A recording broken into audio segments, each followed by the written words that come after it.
Hello learners, welcome to banking solutions. कैसे हैं आप सभी? आशा करता हूं आप सभी बहुत ही अच्छे होंगे।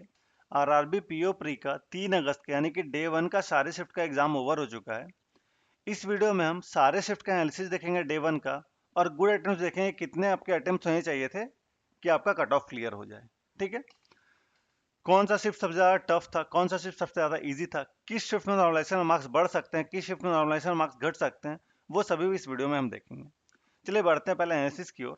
शिफ्ट 1 की बात करें तो रीजनिंग में सिलॉक्स आपका पूछा गया था, इनइक्वालिटीज पूछा गया था, चाइनीज कोडिंग पूछा गया था, ब्लड रिलेशन, फिर order and ranking, linear seating arrangement, parallel sitting arrangement, month based puzzle और फ्लैट एंड फ्लोर पजल, और फिर मिसलिनियस पूछे गए थे आपसे।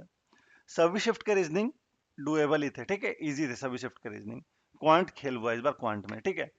तो रीजनिंग में ये सभी पूछा गया था। क्वांट में देखिए approximation, missing number series, double pie chart, table और कैसलेट, और अरिथमेटिक, ठीक है। शिफ्ट 1 का ये था।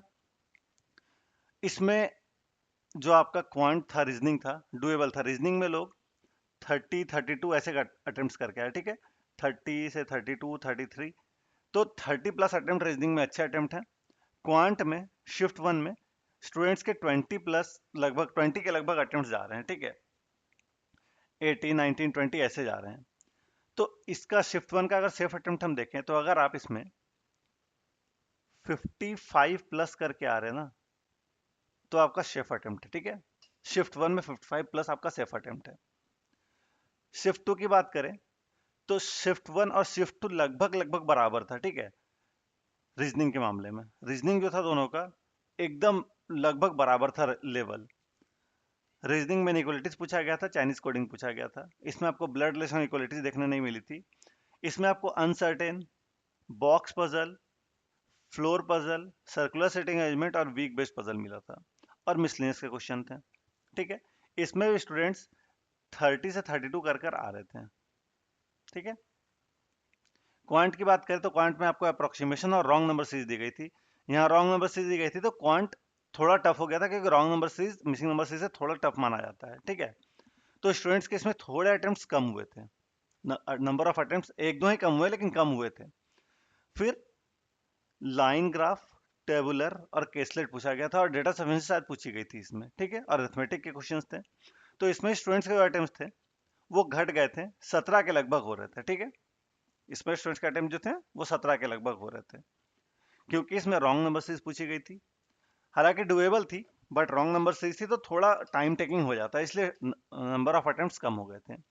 शिफ्ट 3 की बात करें, शिफ्ट 3 टफेस्ट शिफ्ट माना जा रहा है इस बार का, क्योंकि रीजनिंग तो इसका चलिए इजी था। रीजनिंग में बाकी दोनों शिफ्ट के, शिफ्ट 1 और शिफ्ट 2 की अपेक्षा शिफ्ट 3 का रीजनिंग इसका बहुत इजी था। इसमें लोग के 35 के लगभग अटेम्प्ट हो रहे थे, ठीक है। स्टूडेंट्स इसमें 35 के लगभग अटेम्प्ट करके आ रहे थे। क्या क्या पूछा गया था? तो सिलॉक्स, इनइक्वलिटीज, चाइनीज कोडिंग और ब्लड रिलेशन। इसका ब्लड रिलेशन थोड़ा कंफ्यूजिंग था, स्टूडेंट्स को कंफ्यूजन हो रही थी इसमें। फिर इसमें आपको linear seating arrangement, square seating arrangement जिसमें कि इन आउट दोनों था, मंथ बेस्ड पजल और बॉक्स बेस्ड पजल था, इसमें कि 10 बॉक्स दिए गए थे, और मिसलेनियस के क्वेश्चन थे, ठीक है। इसमें जो आपका पेयर फॉर्मेशन वाला था उसका आंसर 3 आ रहा था शायद, और जो आपका हाउ मेनी वर्ड्स वाला क्वेश्चन था उसमें 2 वर्ड्स बन रहे थे, SIGN और SING, ठीक है। तो इसका शायद जेड आंसर होता, ठीक है। तो रीजनिंग डुएबल आई थी शिफ्ट 3 की, बट शिफ्ट 3 का जो क्वांट था वो रुला दिया था स्टूडेंट्स को, ठीक है। अप्रोक्सीमेशन कैलकुलेटिव थी, मिसिंग नंबर सीरीज बन नहीं रहा था। मतलब ऐसा था स्टूडेंट्स का कि शुरू के 7 से 8 मिनट में स्टूडेंट्स के 3 से 4 5 ऐसे क्वेश्चन बने थे। तो यही स्टूडेंट्स का मोरल पूरा डाउन हो गया था कि जब मुझसे वन लाइन ही नहीं बन रहा है, अप्रोक्सीमेशन और मिसिंग नंबर सीरीज नहीं बन रही है, तो बाकी क्वेश्चन मैं क्या बना पाऊंगा। तो यहीं पे स्टूडेंट्स के अटेम्प्ट्स कम होने लगे थे, ठीक है। अब जो आपको टाइमर दिख रहा है कि 7 8 मिनट बीत चुका और मेरे 3 4 ही क्वेश्चन हुए, स्टूडेंट्स यहीं पे नर्वस हो गए, पैनिक हो गए, अटेम्प्ट्स उनके कम होने लगे। डीआईज की बात करें तो आपसे डबल पाई चार्ट पूछा गया था, टेबल नहीं था, इसमें बार ग्राफ था, ठीक है, बार ग्राफ था, और केसलेट था। जो डबल था पाई चार्ट, क्वेश्चन उसके 2 3 क्वेश्चन लेते थे, टोटल 6 क्वेश्चन थे शायद डबल पाई चार्ट से, उसमें आपके 2-3 क्वेश्चन ही लेने थे, मतलब 5-6 आएंगे क्वेश्चन ही थे। और फिर आपका जो बार ग्राफ था वो भी आपका कैलकुलेटिव था, और केसलेट केसलेट भी आपका कंफ्यूजिंग था। ठीक है, 3 क्वेश्चन थे शायद केसलेट था, और वो भी कंफ्यूजिंग था। तो पाई चार्ट थोड़ा डुएबल था। ठीक है, डबल पाई जो था वो डुएबल था, एक दो क्वेश्चन को छोड़कर। ग्राफ आपका जो बार ग्राफ था वो आपका कैलकुलेटिव था बहुत ज्यादा, और केसलेट आपका कंफ्यूजिंग था। फिर इसमें आपको डेटा सफिशिएंसी देखने को मिले थे, और आपका अरिथमेटिक के क्वेश्चन थे। अरिथमेटिक भी आपका वैसा ही, थोड़ा एक दो तीन क्वेश्चन आपका बनने लायक थे, बाकी क्वेश्चन भी वैसे ही थे। तो इसी में क्वांट में स्टूडेंट्स के मोरल हो गए डाउन। इसमें लोग के जो अटेम्प्ट्स हैं वो 12 के लगभग पहुंच गए। मेरे स्टूडेंट्स, मैंने जितने भी स्टूडेंट्स का एनालिसिस देखा, जो भी पोल्स और गूगल फॉर्म से मुझे डेटा मिले हैं, उससे पता चल रहा है कि ये जो शिफ्ट 3 अकाउंट था वो बहुत ही टफ आया था। ठीक है, तीनों शिफ्ट, चारों शिफ्ट में शिफ्ट 3 अकाउंट बहुत ही टफ आया था। 12 के लगभग अटेम्प्ट हो गए थे इसमें स्टूडेंट्स के। ठीक है, अब बात करें शिफ्ट 4 की, तो ये आपका सबसे इजी, ठीक है, इजीएस्ट शिफ्ट आपका ये, और सबसे इजी शिफ्ट जो था वो शिफ्ट 4 था। इसमें आपके सिलॉक्स, inequalities, Chinese coding, blood relation, puzzle में linear seating arrangement, square seating arrangement, month based puzzle, और 10% वाले पजल थे, और मिसलेनियस के क्वेश्चन थे। अप्रोक्सीमेशन जो था वो भी डुएबल था। इसमें ये सेक्शन इजी इसीलिए हो कि इसमें 15 वन लाइनर्स देखने को मिले। ठीक है, बाकी शिफ्ट में 10-10 थे, इसमें 15 आपको वन लाइनर्स देखने को मिले।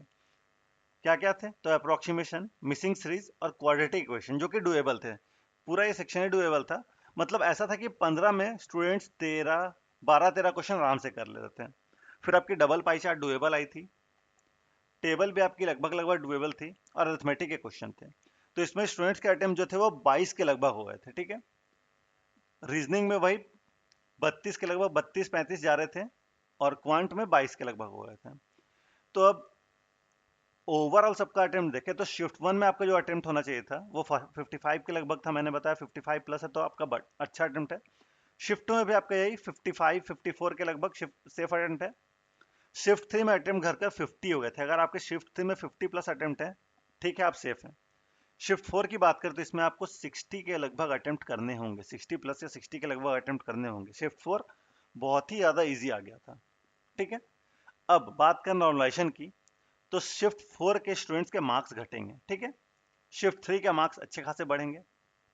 शिफ्ट 1 और शिफ्ट 2 में ज्यादा मार्क्स नहीं बढ़ेंगे, क्योंकि शिफ्ट 3 इजी आ गया था, तो उसके अपेक्षा शिफ्ट 1 और 2 में एक आध नंबर बढ़ सकते हैं। बट मेजर जो नंबर बढ़ते हुए आपको दिखेंगे वो शिफ्ट 3 में बढ़ते दिखेंगे, और शिफ्ट 4 में घटते हुए दिखेंगे। ठीक है, तो यही था एनालिसिस। आपका कौन सा स्टेट से था और कितने आपने अटेम्प्ट किए, कमेंट में बताइएगा।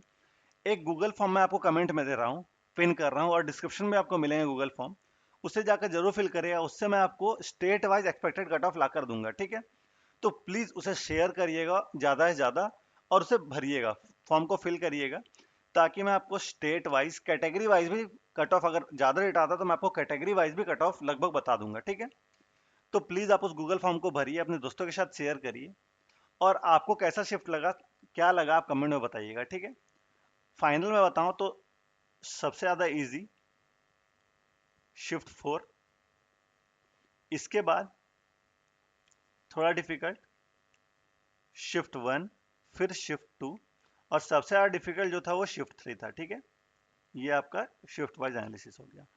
ठीक है, आप कमेंट में बताइएगा आपका क्या रहा है, आपको कौन सा शिफ्ट टफ लगा, आपका कौन सा शिफ्ट में एग्जाम पड़ा था। ठीक है, और गूगल फॉर्म को जरूर फिल करिएगा।